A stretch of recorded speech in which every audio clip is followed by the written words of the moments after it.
On their wedding anniversary, she got divorce papers and her sister took her place. But destiny had other plans. Hello everyone, before we begin today's story, I have a small favor to ask. Please hit subscribe and turn on the notification bell so you never miss our channel's new videos. It is quick, free, and the best way to support us in bringing you more dramatic stories. Your support means the world to us. Where are you watching from? Drop your city or country in the comments below. Thank you very much. Now, let us return to today's main character. It was supposed to be a night of celebration, their 5th wedding anniversary. The candles flickered softly across a table set for two inside a quiet rooftop restaurant overlooking the city's skyline. From up there, the noise of traffic felt far away, the world muted by music and the gentle hum of evening wind. Maya had arrived early, wearing the navy dress her husband said he loved. She had even brought him a small gift, a silver keychain engraved with the date of their wedding. She kept glancing at the door, rehearsing in her mind the words she had planned to say. They had argued a lot lately, mostly about his long hours, about the distance growing between them. Tonight she wanted to fix that. She wanted them to start over. When Ethan finally walked in, he looked different, too calm, too composed. No flowers, no smile, just that black suit he wore when closing deals. He sat down without a word, his watch catching the light. For a moment, neither of them spoke. The waiter poured the wine and left them alone. Maya broke the silence first. "Happy anniversary," she whispered. He looked at her, eyes empty, and slid a brown envelope across the table. "What is this?" she asked, her voice trembling. "Divorce papers," he said simply. The air left her lungs. "Is this some kind of joke?" "I am serious, Maya. I have already filed. I want to make this easier for both of us." Her fingers clutched the envelope. The restaurant noise seemed to fade, until only her heartbeat filled her ears. Why tonight?" she managed to say. "Because tonight marks the end of pretending," Ethan replied, his tone almost rehearsed. "And because there is someone else." She stared at him, searching for the lie in his face. "Someone else?" He nodded once. "You know her." The next few seconds stretched endlessly. She could barely form the question, her lips trembling. "Who?" When he answered, the world tilted. "Clara. Her younger sister." The wine glass slipped from Maya's hand and shattered against the marble floor. Every head in the restaurant turned. A waiter rushed over, but Ethan raised a hand, signaling that it was fine. It was not fine. Nothing would ever be fine again. She felt the ground vanish under her. "You are telling me that you are leaving me for my sister?" she asked, her voice cracking between disbelief and humiliation. "She makes me feel alive," he said coldly. "Something you stopped doing years ago." Maya stood up so fast the chair scraped the floor. For a second, it looked like she might throw the ring at him, but instead, she placed it on the table beside the untouched keychain. The diamond caught the candlelight one last time before she turned away. Outside, the night air hit her face like ice. Rain had started to fall, thin and steady, soaking through her dress. She walked aimlessly down the street, heels clicking against the wet pavement, the city lights blurring through her tears. Somewhere behind her, laughter floated from the restaurant terrace, cruel and distant. She reached a crosswalk, the signal flashing red, and for a moment, she did not move. Cars rushed by, spraying water onto the curb. A passerby glanced at her, hesitated, and moved on. Maya looked down at her bare ring finger and whispered. 5 years, gone in one dinner. That night, she would pack what little she had left and disappear from the city, not knowing that destiny had already begun to rewrite her story, one heartbreak at a time. The rain did not stop that night. It poured harder, blurring the streetlights into streaks of gold and red. Maya walked until her legs began to ache, her heels scraping the wet pavement. She finally stopped under the awning of a closed flower shop. The sign above her flickered, half-lit, the word bloom trembling in the wind like a cruel joke. She pressed her back against the cold glass and slid down until she was sitting on the ground, knees pulled to her chest. Her phone buzzed. The screen showed Clara's name. For a moment, she just stared at it, then swiped to decline. The call came again. She turned the phone off and buried it in her bag. The rain drummed against the awning above her head, steady and endless. For the first time in 5 years, she had nowhere to go. By dawn, the city had quieted. The streets glistened under the pale blue morning. Maya found herself at the bus terminal, clutching a small suitcase and a half-empty cup of coffee that had gone cold. Her reflection in the glass doors startled her. Mascara streaked down her cheeks. Her hair, once carefully styled, now hung in wet curls. She looked like a stranger wearing her own face. She boarded the first bus leaving the city, destination unknown. The driver gave her a polite nod, and she sank into a seat by the window. Outside, the skyline faded with every passing mile. She pressed her forehead to the glass, the rhythm of the road humming against her skin. When the bus turned onto the highway, she took off her wedding ring and set it on the empty seat beside her. It rolled once before stopping, catching the faint light of dawn. A man's voice broke the silence. "You dropped something." Maya turned.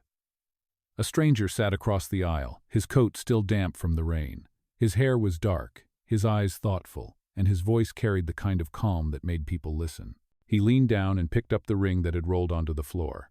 She managed a faint smile. "It is fine. It does not matter anymore." Quote. He studied her for a second, then nodded slowly, placing the ring on the edge of her armrest. Sometimes letting go is the hardest kind of strength. Maya wanted to laugh, but the words stayed in her throat.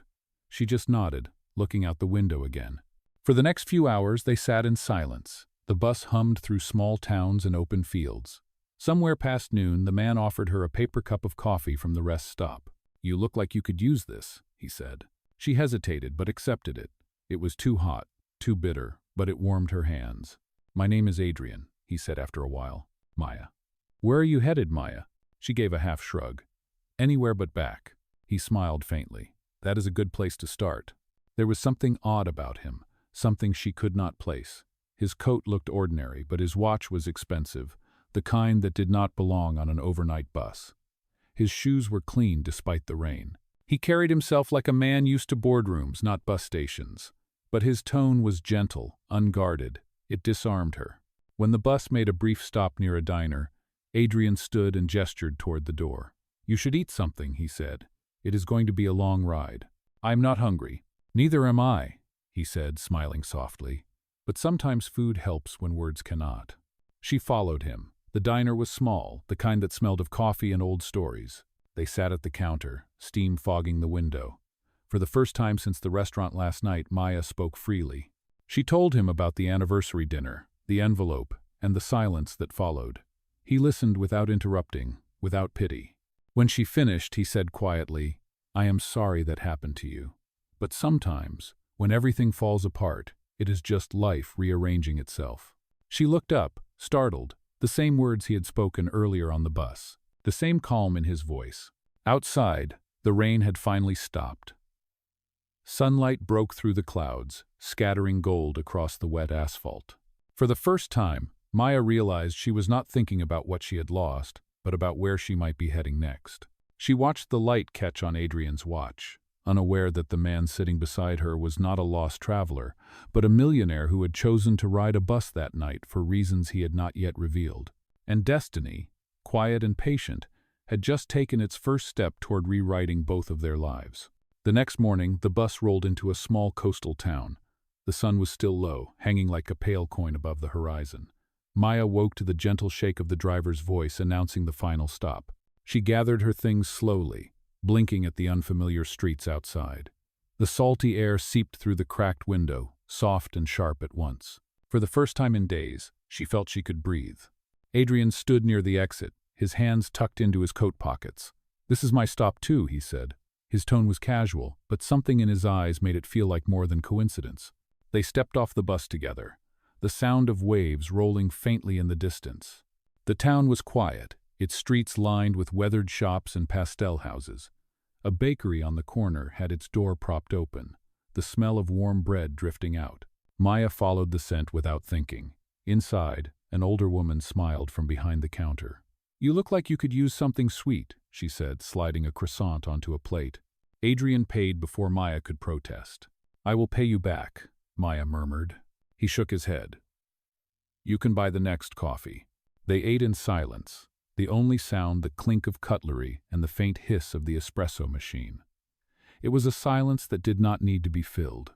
When they finished, Adrian asked, "Do you have somewhere to stay?" Maya hesitated. "Not really. I will find a place." "There is a small inn near the pier," he said. "Tell them Adrian sent you. They will treat you well." She frowned slightly. "Do you come here often?" "From time to time," he replied, his voice even. He left a generous tip and stood. "Take care, Maya. And remember, Sometimes a pause is not the end of the story, it is just the breath before a new chapter. Okay. He left before she could answer. At the inn, the owner greeted her warmly, almost as if she had been expected. The room overlooked the sea, simple but comforting. Maya set her suitcase down and drew the curtains open. The waves crashed softly below, seagulls sweeping low across the water. For a long time, she simply stood there, letting the rhythm of the ocean fill the silence that used to belong to Ethan's voice. She unpacked her few belongings, a worn notebook, a scarf, and the silver necklace that had belonged to her mother. She laid the necklace on the windowsill, where the morning light caught on its surface like a promise. Days passed quietly. She walked along the beach, applied for small jobs, and began sketching again, a habit she had abandoned years ago. Sometimes, in the marketplace or at the cafe, she would catch sight of Adrian from afar. He was always talking to someone, carrying a camera, or writing in a leather notebook. He never approached her, but whenever their eyes met, he would smile, as if to remind her she was not invisible. One evening, she saw him again near the pier. The sky was painted in shades of lavender and gold. Adrian was photographing the sunset, kneeling by the rail. She hesitated, then walked closer. "You take this seriously," she said softly. He looked up, smiling. "Light changes everything.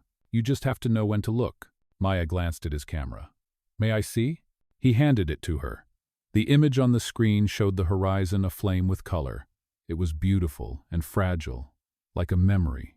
She whispered, "It almost makes the world look kind again." He studied her expression for a moment. "Maybe it is when you stop fighting it." The tide crept closer to the shore, and she realized they had been standing there for almost an hour. He finally said, "I am opening a small gallery here next month. We are featuring local artists. You should come. You have an eye for beauty that people forget to see." She laughed quietly. "I have not picked up a paintbrush in years." "Then it is time you did." There was a pause between them, quiet but charged, the kind that made people wonder what might happen next.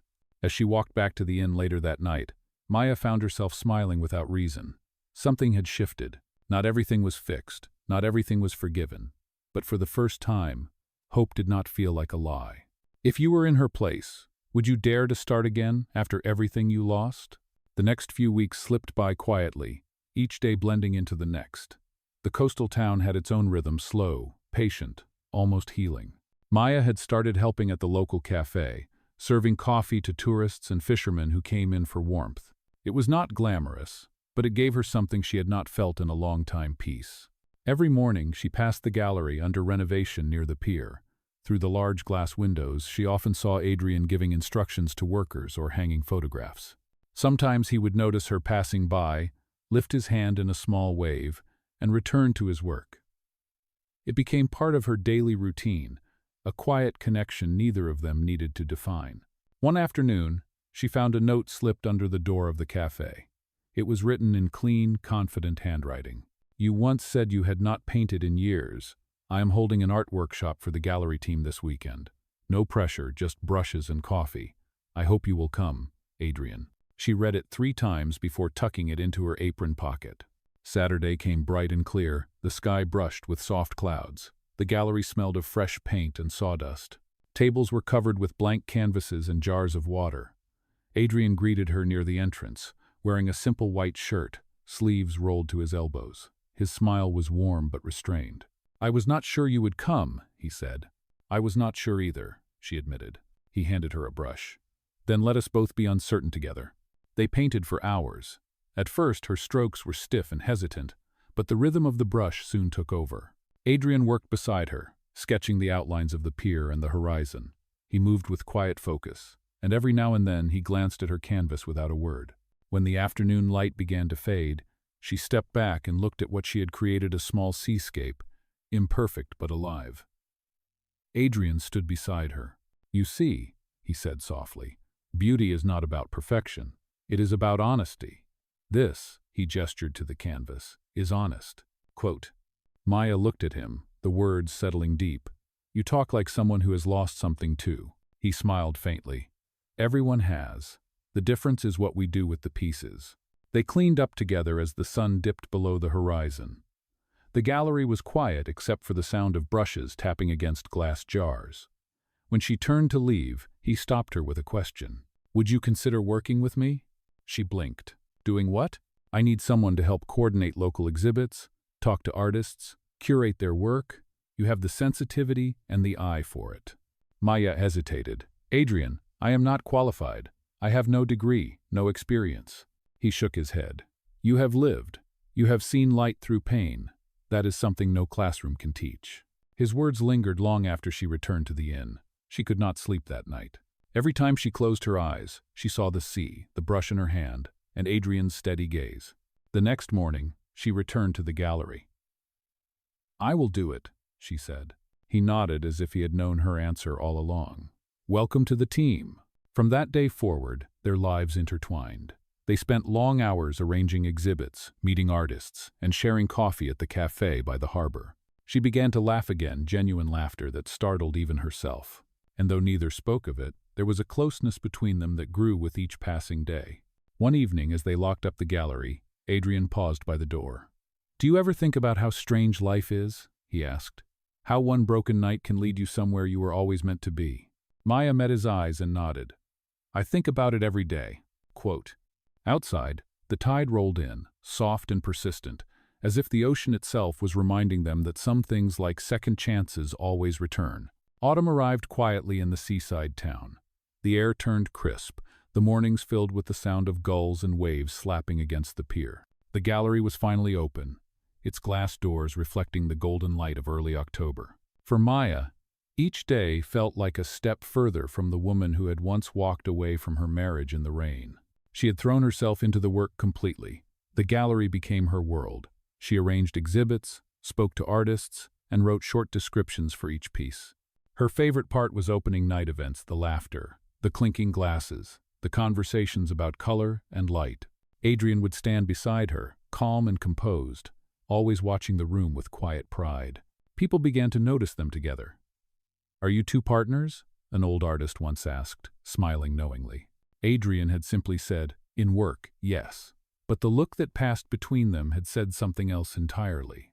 Late one evening, after a small charity exhibition, Maya stayed behind to lock up. The street was empty, the air cool. She turned off the lights and found Adrian still there, standing by one of her favorite photographs, a shot of the ocean at dusk. You should go home, she said softly. He looked at her, the faintest smile on his lips. I was waiting to walk you. They stepped outside together. The sea wind lifted her hair, carrying the scent of salt and paint. As they walked, Adrian said, You have done something remarkable here, Maya. The gallery feels alive because of you. She shook her head. It was your dream. I just helped hang the frames. No, he said quietly. It was your light that filled it. Quote. She stopped walking, unsure how to respond. The words touched a part of her that had been silent for years. They stood there for a moment, the space between them charged but fragile. She looked away first. We should go before it gets too cold. The next morning, Maya found an envelope on her desk. Inside was a formal invitation printed on heavy cream paper. Cole Foundation Annual Gala, San Francisco. Her hands trembled slightly. The letter was signed by Adrian. When he came into the office, she asked, You want me to come to this? Yes, he said. You are part of the team. Besides, it is time you see where the gallery fits in the bigger picture. I cannot, she said quickly. That world is not mine anymore. He met her eyes steadily. It could be again, if you let it. 2 weeks later, she stood in front of the mirror in her small inn-room, wearing a dress borrowed from the gallery owner's wife. The reflection startled her. It was elegant, calm, a woman who had survived the storm. When she arrived at the gala, the hotel ballroom glittered with chandeliers and sequins. She stayed close to Adrian, who moved easily among investors and artists. He introduced her simply as the heart of the new gallery. Every time he said it, pride flickered in his tone, and something in her chest warmed. Later in the evening, as the speeches began, Adrian excused himself to meet with one of the foundation's partners. Maya wandered toward the exhibit section, marveling at the artwork displayed under spotlights.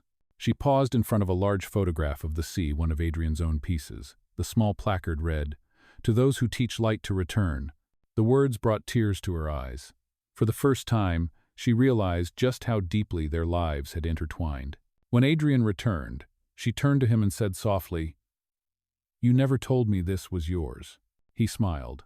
Not everything has to be announced. In that crowded ballroom, surrounded by strangers and soft music, Maya felt something shift again, gentle, undeniable, and real. Outside, the city lights shimmered against the bay, and for the first time she began to wonder if the love she had stopped believing in was quietly finding its way back to her. The night of the gala stretched into something almost dreamlike. The music softened, and most of the guests drifted to the terrace overlooking the bay. Maya stood near the railing, her glass of sparkling water catching the light. The city shimmered below, and the hum of laughter blended with the faint crash of waves against the harbor wall. For a long moment, she allowed herself to feel proud, not for being someone's wife, not for belonging to someone else's story, but for writing her own again. Adrian joined her a few minutes later. His tie was loosened, and he carried 2 cups of coffee instead of champagne. "I figured you would rather have this," he said. She smiled. "You know me too well." "I try," he replied lightly. Then his tone softened. "You handled yourself beautifully tonight. Everyone was impressed by what you have built in such a short time." Maya looked down into her cup, watching the steam curl. "It still feels strange," she said quietly. "I spent years being someone's shadow. Now people look at me and see something else. I am not sure who that person is yet." Adrian leaned against the railing beside her. "Maybe she is the version you were meant to be all along." The way he said it made her heart skip. The silence between them was no longer heavy. It was full of possibility. She turned her head slightly and found him already watching her. But before either could speak, a voice broke the moment. "Maya?" Her body stiffened. That voice sharp, familiar, unwelcome. She turned slowly. Ethan stood a few steps away, holding a glass of wine, Clara clinging to his arm like a prize she had already won. Maya's breath caught in her throat. For a heartbeat, it felt like the floor beneath her had tilted again. Ethan's smile was tight. "I did not expect to see you here. Small world, huh?" Clara's eyes darted from Maya to Adrian, curiosity flickering into something like discomfort. "You know him?" she asked Ethan under her breath. Maya forced her voice to stay even. "I work for the Cole Foundation now." Ethan raised an eyebrow. "Cole Foundation? That is quite a step up from whatever you were doing before." He looked at Adrian, not recognizing him at first. "And you are?" Adrian's expression did not change. "Adrian Cole." The color drained from Ethan's face. Clara gasped softly, realizing the name that had funded the entire event. Adrian's calm was unwavering. "Maya is part of the gallery team," he continued smoothly. "Her vision has been essential to our expansion." Ethan stammered. I did not realize." Maya cut him off quietly. "You never did." Quote. For a moment, the air between them was thick with the weight of the past. Clara tugged at Ethan's arm, whispering that they should leave, but he hesitated, eyes still locked on Maya. "You look different," he said, his tone uncertain. "I am," she replied, "different and free." Adrian placed a steady hand at the small of her back, a quiet gesture of support. "It was good seeing you both," he said evenly. "But we have another event to attend." Ethan nodded awkwardly and turned away. As they walked off, Maya exhaled the breath she had been holding. Adrian's hand stayed where it was, grounding her. "You handled that with grace," he murmured. "I was not sure I could," she admitted. He looked at her with quiet admiration. "Strength is rarely loud, Maya. Sometimes it is just choosing not to break." The city lights flickered across her face, and for a brief second, she allowed herself to lean into him.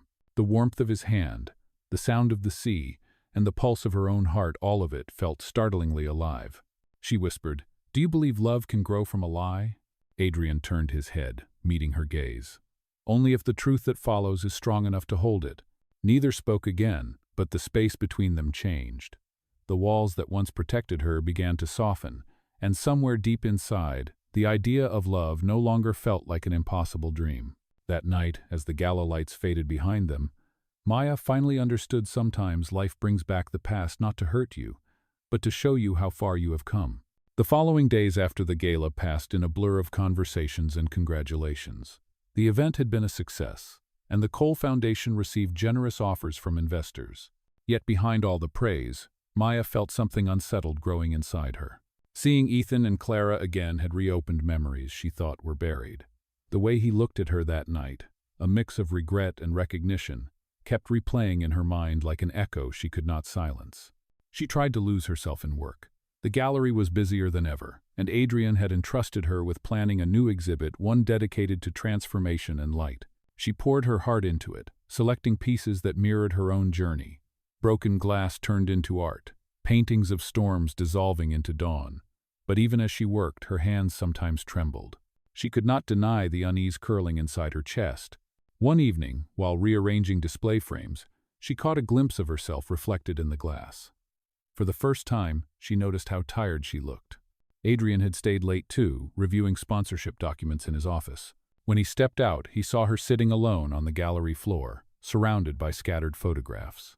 "You've been here since morning," he said gently. "Come, take a walk with me." The night air was cool, the sea calm. They walked along the pier, their footsteps blending with the distant hum of waves. After a long silence, Adrian said, "You have been quiet since the gala. Something is bothering you." Maya hesitated. "Seeing Ethan again, it reminded me of who I used to be. Weak, dependent. I hate that he still has the power to make me feel small." Adrian stopped walking. "He does not have that power, Maya. You gave it back the moment you walked away." She sighed. "Maybe, but part of me still wants him to see what he lost." Adrian looked at her, his expression unreadable. "Revenge has its price. It steals the peace you worked so hard to build." She met his gaze. "And you never wanted revenge?" His voice dropped. "Once, I did. When my business partners betrayed me years ago, I wanted to destroy everything they built. But I realized that rebuilding myself was the better answer. Success is quiet justice." Maya listened, the sea wind tugging at her hair. She whispered, "You always know what to say." He smiled faintly. "Maybe because I have already lived the words." They continued walking until the pier lights dimmed behind them. At the very edge, she stopped and looked out over the water. "Do you ever wonder if we are meant to meet certain people not because they will stay, but because they will change us?" Adrian's voice was low. "Every person who breaks you leaves space for the one who will see you clearly." Her heart tightened. He was looking at her in that steady way again, as if he could see through every wall she had built. She looked away quickly. "Adrian, people talk about us." He chuckled softly. "Let them. The only thing that matters is what we know to be true." Quote. The next morning, however, that calm was tested. A journalist arrived at the gallery asking for Maya. Someone had leaked a story online about the mysterious woman beside Adrian Cole. Photos from the gala circulated across social media, Maya standing beside Adrian, Ethan, and Clara visible in the background. The headlines were cruel. "Ex-wife of businessman crashes elite gala with millionaire patron." Maya felt her stomach drop. She turned off her phone and locked herself in the office. Adrian found her there an hour later, sitting in silence. "Do not read any more of it," he said softly. "They are saying I used you," she whispered. "That I planned this to get back at Ethan. That I am nothing but a scandal." Adrian crouched down beside her chair, his voice steady. "Let them talk. The truth does not need defending, it just needs time." But the hurt in her eyes cut deep. For the first time since he met her, he saw fear replacing her quiet strength. The world that had once healed her was beginning to turn its spotlight into judgment, and both of them knew it would not be easy to face what came next. Outside, the wind rattled the gallery doors. Somewhere in the dark, a storm was gathering again, one that neither of them could avoid. The storm that had been brewing finally arrived, not in thunder or rain, but in whispers and headlines. By the next morning, the gossip had spread beyond the town. Online articles painted Maya as a woman chasing wealth, a name clinging to the powerful. Photographs of her beside Adrian filled every corner of social media.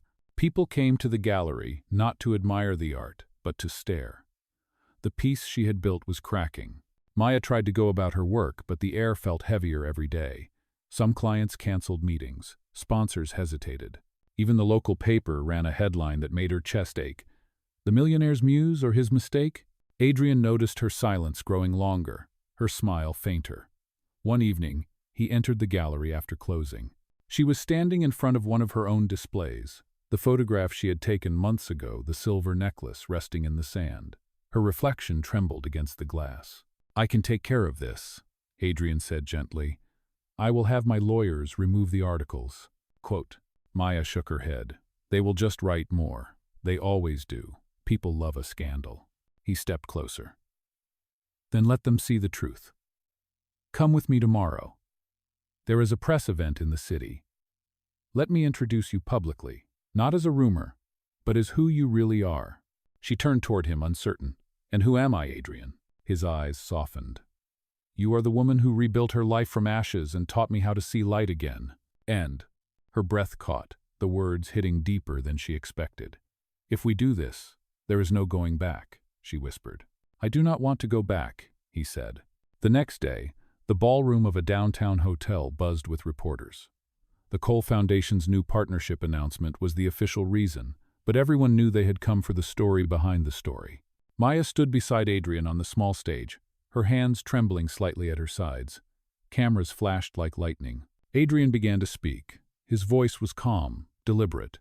He talked about the Foundation's mission, the success of the gallery, and the people behind it. Then, unexpectedly, he turned toward Maya.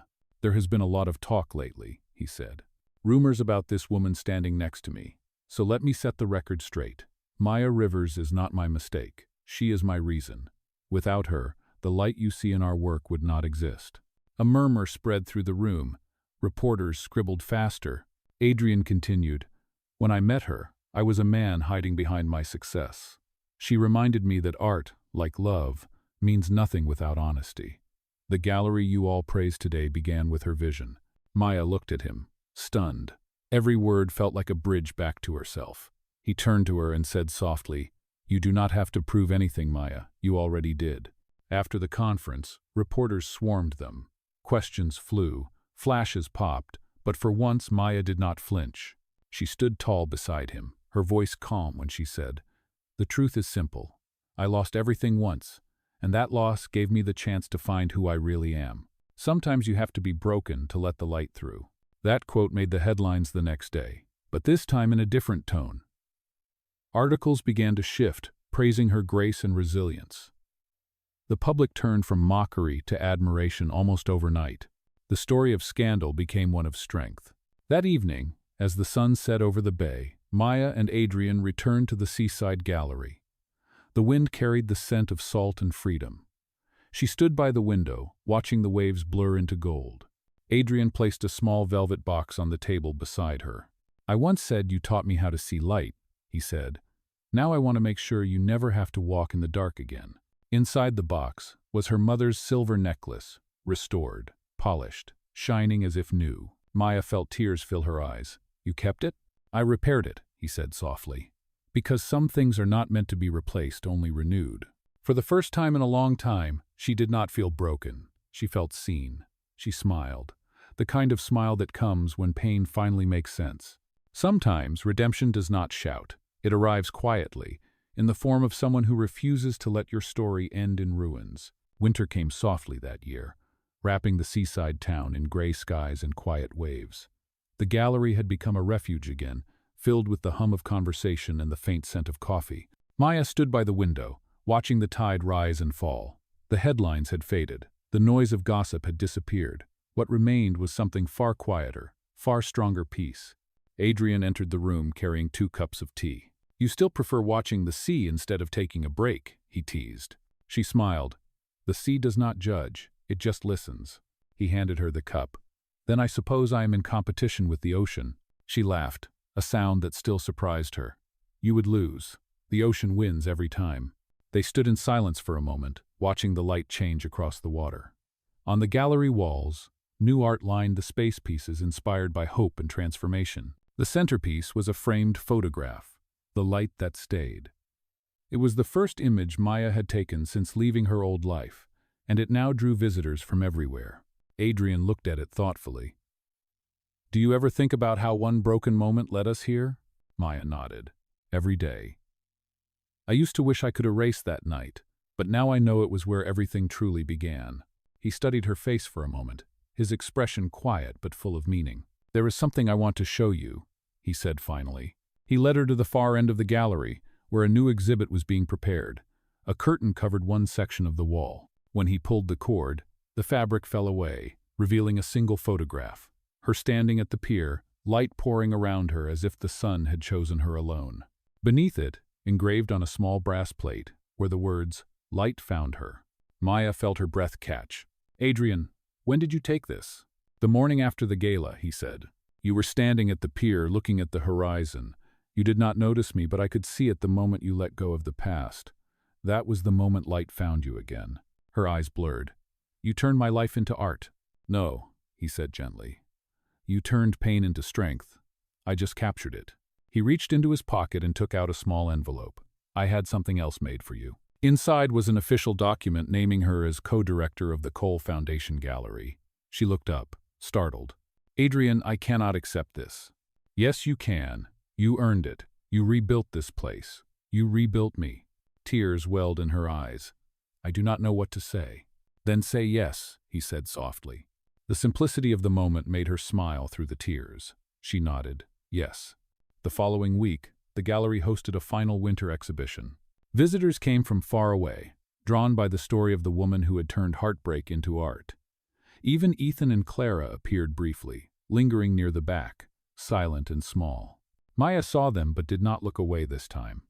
She simply smiled a calm, forgiving smile that needed no words. When the evening ended, she walked outside with Adrian. Snow had begun to fall, soft flakes melting against her coat. The pier lights glowed through the mist. Adrian reached for her hand. Do you ever wonder, she asked quietly, if everything that broke us was meant to lead us here? He squeezed her hand gently. Maybe fate writes the outline, he said. But we decide how the story ends. They stopped near the water. Maya pulled the silver necklace from her pocket, the one he had repaired. She fastened it around her neck and looked out toward the horizon. Then this is how mine ends, she whispered, with peace. You... She leaned her head on his shoulder, the sea whispering beneath them. If you were in her place, would you believe that sometimes losing everything is the only way to find what truly lasts? Because in the end, some endings are not punishment. They are protection so destiny can find you again.